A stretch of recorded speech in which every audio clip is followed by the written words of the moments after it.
ఇక్కడ దళిత వాడెక్కడుందండి? ఏమిటి దళితవాడా? ఏంటన్నా?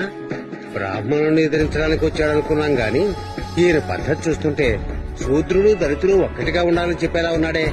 అవునయ్యా, అందరూ ఒకటిగానే ఉండాలి. మీరిద్దరు మాత్రమే కాదు, మాల, మాదిగా, గౌడ్లు, యాదవులు, పద్మశాలీలు, పెరికిలు, ముదిరాజులు అందరూ ఒకటిగానే ఉండాలి. శాస్త్రంలో మనందరినీ శూద్రులు అని రాశారు. శూద్రులైనా పర్వాలేదు, అస్పృశ్యుల కంటే పైన ఉండాలనుకుంటున్నారు చూడండి, అది మూర్ఖత్వం అంటే. పదండి.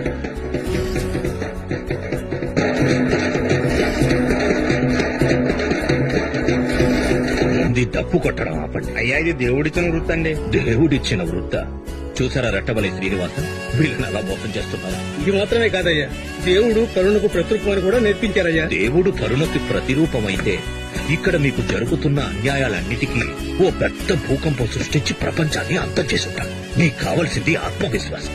మీరెవ్వరికీ తక్కువ కాదు.